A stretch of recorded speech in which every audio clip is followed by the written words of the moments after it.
After అంటే long time కదా! చాలా ఏళ్ల తర్వాత వచ్చి మళ్ళీ నేను సినిమాలో చేయాలని అనుకుంటున్నారని మీ ఒపీనియన్ ఉంది అని చాలా మంది చెప్తూ ఉన్నారు. ఏమంటారు దాని గురించి? అంటే చాలా రోజుల తర్వాత ఇప్పుడు నేను మళ్ళీ సినిమాల్లో వెళ్ళాలి, చేయాలి అనుకుంటున్నాను. అండ్ వన్ మోర్ థింగ్, చాలా మంది పెద్ద యాక్టర్స్‌తో చేశారు మీరు హీరోయిన్‌గా. అండ్ నితిన్‌తో చేయడం ఎలా అనిపిస్తోంది? నితిన్‌గా అది కూడా సిస్టర్ క్యారెక్టర్‌లో. అవునవును. అంటే సినిమాలో చెయ్యాలని అనుకున్నా గూడా అండి మనకి ఆపర్చునిటీ రావాలి. మనం క్రియేట్ ఎగ్జాక్ట్‌లీ. చేయలేము యాహ్! గాబట్టి యాహ్! ఇక్కడ ఆపర్చునిటీస్ మనం క్రియేట్ చేసుకోలేము.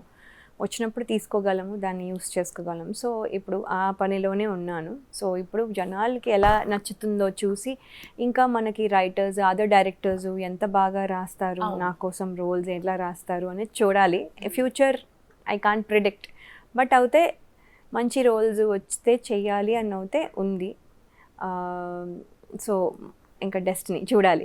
తర్వాత నితిన్ గారితో చేయడం అంటే అందరితో చేసాం. ఆయన కూడా అంటే చాలా చాలా ఇంకా యంగ్ నితిన్ గారిని 'జయంలో' చూసిన నితిన్ గారి లాగానే ఉన్నారు. ఏం పెద్ద మారలేదు. బట్ కాపోతే ఆయన ఏంటంటే he is very nice person. అంటే ఎక్కువ టాంట్రమ్స్ లేవు. ఒక బిల్డప్ లేదు. ఒక హడావిడి, ఒక అంటే ఆ డిస్టెన్స్ క్రియేట్ లేదు. సో, ఆయన ఎవరితో అయినా మాట్లాడేయగలరు. ఎవరితో అయినా ఫ్రెండ్లీగా ఉండగలరు. ఎవరితో అయినా he can behave very nicely. So, cool and very calm. Very cool and calm and ఆహ్, ఆహ్, ఎఫర్ట్ కూడా పెడతారు కానీ అది పెడుతున్నట్టు కూడా తెలీదు.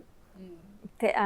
అది రిజల్ట్ కనపడుతుంది. So, okay. It's very in that way very very nice and ప్రిపేర్డ్‌గా వస్తారు. ఏదైనా గుడ్ ఎక్స్‌పీరియన్స్? గుడ్ ఎక్స్‌పీరియన్స్ అంటే ఈ సినిమాలో అంటే మేము చేయడం ఈజ్ ఎ గుడ్ ఎక్స్‌పీరియన్స్ అండి. That's it. కాకపోతే while shooting was happening it was very difficult for everybody. Hmm. ఇది ఎక్సెప్షన్ లేదు. హ్మ్. అది ఫైటర్స్ అవనియండి, లేకపోతే టెక్నీషియన్స్ అవనియండి, లేకపోతే ఆర్టిస్టులు అవ్వనియండి, లేకపోతే మేనేజ్మెంట్ ఇన్ ద బ్యాక్ అవ్వనియండి, ఎవరైనా సరే ఈ ఎక్స్పీరియన్స్ మాత్రం చాలా డిఫికల్ట్ ఎక్స్పీరియన్స్. అంటే ఫారెస్ట్‌లో షూట్ చేసాం, ఇన్ని రోజులు షూట్ చేసాం అని గాకుండా ద అట్మాస్ఫియర్, ద టెన్షన్, అంటే మేము లైట్ పోతోంది ఫినిష్ చేయాలి, లేకపోతే హార్డ్ అంటే థింగ్స్ అనమాట. So, like I had to work ఈ సినిమాలో వితౌట్ చెప్పులనమాట. ఫుల్ సినిమా చెప్పులు లేకుండా ఉండదు. చెప్పులు లేకుండా ఆ ఫారెస్ట్‌లో నడవడమే కష్టం. అలాంటిది పరిగెత్తాలి, పడిపోయి కింద దెబ్బలు తగిలి అబ్బబ్బా! బ్లీడ్ అయిపోయి అన్నీ అసలు ఎన్ని దెబ్బలో I can't tell you sometimes అంటే ఆహ్, అంటే దట్స్ మెమరీ అనుకోండి. అండ్ మీరు యూఎస్‌కెళ్ళిపోయారు. అంటే ఎందుకని అక్కడ సినిమా ఆపేసుకొని మీకు మంచి ఆఫర్స్ ఉన్న టైంలోనే కదా! మీరు సినిమాలు హ్మ్. మంచిగా చేస్తున్న టైంలోనే ఎళ్ళిపోవడం జరిగింది. అవును. ఇప్పుడు మళ్ళీ రిటర్న్ రావటం, కుటుంబం అదంతా ఎలా? అంటే నేను అంటే పెళ్లి అయిపోయింది కాబట్టి ఎళ్ళానండి. మా హస్బెండ్ అక్కడ వర్క్ చేస్తున్నారు. మరి ఆయన్ని జాబ్ మానేసి రమ్మనడం కరెక్ట్ కాదు కదా! యాహ్! పెళ్లి చేసుకున్నాము. ఇప్పుడు ఆయన ఎక్కడ వర్క్ ఉందో అక్కడికెళ్ళాలి. సో, ఆయన చాలా వర్క్ మంది అక్కడ యాక్టర్స్ చెప్తుంటారు చేసేవాళ్ళు. కదా! షూటింగ్ కోసం వస్తాము, ఎళ్తాము అని చెప్పి. అవును. కానీ బిగినింగ్ ఆఫ్ ద అంటే ఫ్యామిలీ బిగినింగ్‌లో చేయడం పెద్ద అప్పుడు అవును. Interest yeah! యాహ్! లేదు. హ్మ్. ఎందుకంటే ఎన్ని చేసినా అలాగే చేసేవాళ్ళం. హ్మ్. అంటే అవే చేస్తూ ఉండేవాళ్ళం. సో, అప్పుడు ద టైమ్ ఆ టైంలో ఐ డోంట్ థింక్ అది దట్ వుడ్ హావ్ వర్క్డ్. హ్మ్. అప్పుడు అంటే మేమిద్దరం మాకు కూడా అండర్‌స్టాండింగ్ రావాలి. ఒక ఫ్యామిలీ సెట్ అవ్వాలి. ఒక ఒక ఒక బేస్ క్రియేట్ చేసుకోవాలి గదా! మేము కూడా. అంటే అవును. We have to spend some time అక్కడ. సో, అక్కడ చేసాము. పిల్లలు ఒక ఇండిపెండెంట్ లెవెల్‌కొచ్చారు. ఇప్పుడు కూడా యాక్చువల్లీ ఇంకా వాళ్ళు అంటే మా అబ్బాయి అయితే నైన్త్ గ్రేడే. నైన్త్ గ్రేడ్ మరీ చిన్న గాదు, మరీ పెద్ద గూడా గాదు. సో, వాడి పనులు వాడు చేసుకోగలడు. కానీ స్టిల్ ఆహ్, వాడికి కూడా కొంచెం హెల్ప్ బయటికెళ్తే కావాల్సొస్తుంది. అక్క, తమ్ముడు అని పిలుస్తారా మీ అబ్బాయిని మిమ్మల్ని? లేదు. లేదు. సంతూర్ మమ్మీలాగా. వాడు యాక్చువల్లీ చాలా చిన్నగా ఉంటాడు. వాడి ఏజ్ కంటే వాడు చిన్నగా ఉంటాడు. 14 ఇయర్స్ ఓల్డ్ నౌ. బట్ 14 లాగా ఉండడు వాడు. యాక్చువల్లీ 10 ఏదో అంటే అంటే నమ్మేసి వాడు చాలా చిన్న పిల్లాడిలా ఉంటాడు. హ్మ్. ఈ గ్యాప్‌లో అంటే మీరేం చేసేవారు ప్రొఫెషన్ పరంగా? నేను ఐటీలో ఉన్నానండి. నేను ఓకే. ఐ ఇప్పుడు used to job. Work. Job అంటే ఇక్కడికి రావాలంటే అన్ని రోజులు లీవ్ ఇవ్వరు. ప్లస్ అవును. ఏంటంటే ఇక్కడ ఇక్కడ నైట్ అంతా వర్క్ చేయాలి. అక్కడ డే చేయాలి. కదా! అవును. ఇక్కడ నైట్ వర్క్ చేసి మళ్ళీ పొద్దున్నే వర్క్ చేసి ఇది ఈ హ్మ్. సినిమాకి అవ్వదు అలా. హ్మ్. హ్మ్. ఏదో ఒక 1, 2 వీక్స్ క్యారెక్టర్ అనుకోండి మేనేజ్ చేయొచ్చు లీవ్ తీసుకొని అలాగా. ఇది అవ్వదు. సో, అంటే మనము ఒక బోట్ మీద లెగ్ పెడితే బెటర్.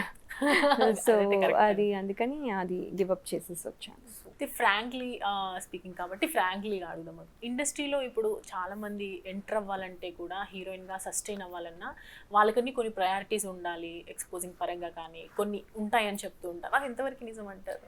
అంటే డిపెండ్స్ అండి. ఇప్పుడు క్యారెక్టర్కి ఏం కావాలో డైరెక్టర్ గారికి కావాలి. అంటే ఇప్పుడు ఇప్పుడు ఫర్ ఎగ్జాంపుల్ అనుష్క గారే చూసుకోండి, ఒక సినిమాలో వ్యాంప్గా చేశారు. ఆ క్యారెక్టర్ అలాంటిది. అంటే you have to do it. అంటే క్యారెక్టర్ ఎలాగో అలా చేయాలి.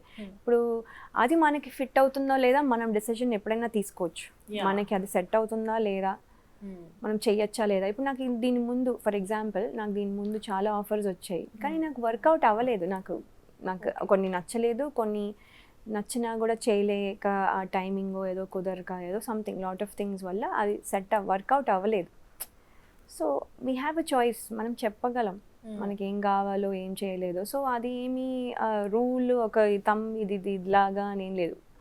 డైరెక్టర్ గారు ఒక విజన్తో రాసుకుంటారు, రైటర్ అండ్ ఆల్ దాట్. వాళ్ళు ఒక విజన్తో వస్తారు. ఆ విజన్లో లైఫ్లో పెట్టడానికి యాక్టర్స్ హెల్ప్ చేయాలి. అది మనం చెప్పినప్పుడు అది మనకు నచ్చుతుందా లేదా అని అడుగుతారుగా, అప్పుడు మనం చాయిస్ తీసుకోవచ్చు. ఇన్నేళ్ళలో ఇన్ని సినిమాలు చూసాం కానీ మిమ్మల్ని ఎప్పుడు అంటే అసలు లయ గారు అంటే ఒక పద్ధతిగానే ఉంటారు అనేది ఒక ఉంది. అంటే మీరు ఆ బార్డర్ పెట్టుకున్నారా? ఇంతకుముందు ఏదైనా ఛాన్సెస్ ఇట్లా రావటం, ఇలా ఉండండి అలా ఉండండి అని చెప్పడం చేస్తారు కదా డైరెక్టర్స్ మామూలుగా, ఇలా ఉండొచ్చు అలా ఉండొచ్చు, ఇలా ఉంటే బాగుంటుంది, డ్రెస్సింగ్ ఇలా, అంటే మీకంటూ ఒక బౌండరీ పెట్టుకునే వల్ల నేను మాత్రం చేంజ్ చేయను అలా ఏం లేదండి. క్యారెక్టర్స్ డిమాండింగ్ అలా ఉండేది. బట్ స్వయంవరం చూడండి కొంచెం గ్లామర్ గానే అనిపిస్తుంది. తర్వాత మీరు చూస్తే మనోహరంకి యూ కాంట్ డూ దట్.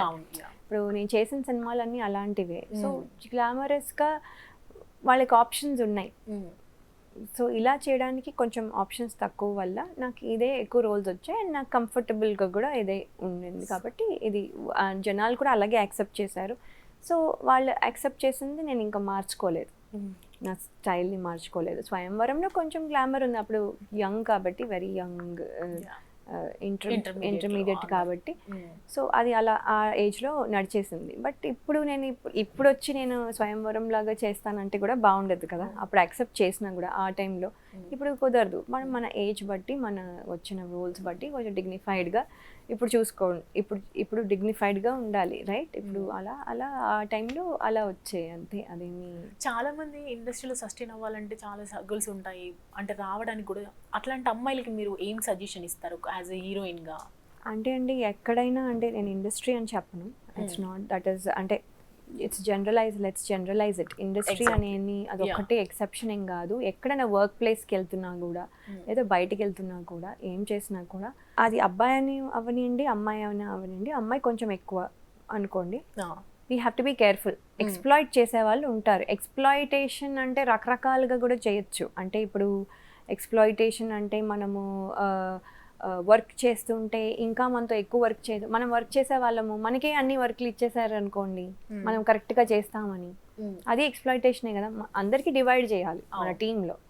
నాకే ఒక్కదానికి నేను బాగా చేస్తున్నాను కాబట్టి నాకే ఒక్కదానికే వాళ్ళు వర్క్ ఇచ్చారంటే అదే ఎక్స్ప్లాయిటేషనే. సో అది కూడా, సో ఏదైనా ఎక్స్ప్లాయిటేషన్, మనం జాగ్రత్తలో ఉండాలి మనం ఏం చేస్తున్నాం. కొంతమందికి అబ్బాయిలకి డబ్బులతో ప్రాబ్లము, సో ఇస్తాను అని చెప్పి తీసుకుంటారు, మళ్ళీ ఇవ్వరు.